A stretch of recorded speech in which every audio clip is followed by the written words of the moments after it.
Rail দপ্তরের উচ্ছেদের প্রতিবাদে নবদ্বীপ ধাম স্টেশনের ম্যানেজার সহ একাধিক দপ্তরে স্মারকলিপি প্রদান কর্মসূচি তৃণমূলের। শনিবার সকালে স্টেশন ম্যানেজার সহ একাধিক দপ্তরে স্মারকলিপি জমা দেন তৃণমূল নেতৃত্ব। নবদ্বীপ ধাম স্টেশন সংলগ্ন 20 নম্বর ওয়ার্ডের মিত্রপাড়া ঘাট এলাকায় রেলের জায়গায় বসবাসকারী হতদরিদ্র মানুষজনদের উন্নয়নের নামে উচ্ছেদের লাগাতার চাপ সৃষ্টির অভিযোগ ওঠে রেলের বিরুদ্ধে। তারা এদিনের এই কর্মসূচিতে অংশ নিয়েছিলেন। এদিনে উপস্থিত ছিলেন কাউন্সিলর উষা রায়, আশিস চক্রবর্তী, দেবাশিস ঘোষ, স্বপন আচার্য, আইএনটিটিউসির সভাপতি ভানু সাহা সহ দলীয় কর্মীবৃন্দ।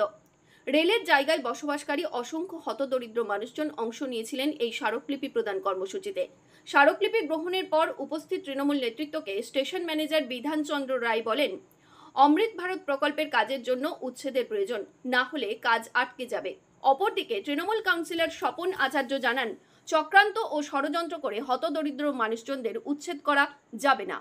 আমাদের কাছে এখন একটা পয়জন ভারত, বিষাক্ত ভারত। আমাদের দেশের স্থায়ী বাসিন্দা যারা গরিব মানুষ, তারা এই রেলের অব্যবহৃত যে সমস্ত জমি পড়ে রয়েছে সেখানে খুঁটি স্থাপন করে পুরোপুরি ঘর বাড়া করছে।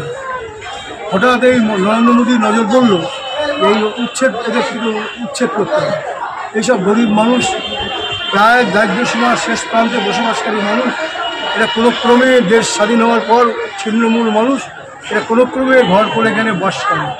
এটা কিন্তু কেউ উন্নয়নের বিরোধী নয়, এরা চাইছে উন্নয়ন হোক, কিন্তু যথাসময় যখন কাজ হবে সেই সময় ছেড়ে দেবে। এরা চক্রান্ত করে ষড়যন্ত্র করে এই মানুষগুলি উচ্ছেদ করার যে প্রক্রিয়া এই নরেন্দ্র মোদী সরকার নিয়েছে, আমরা তার বিরুদ্ধে তীব্র প্রতিবাদ জানাচ্ছি।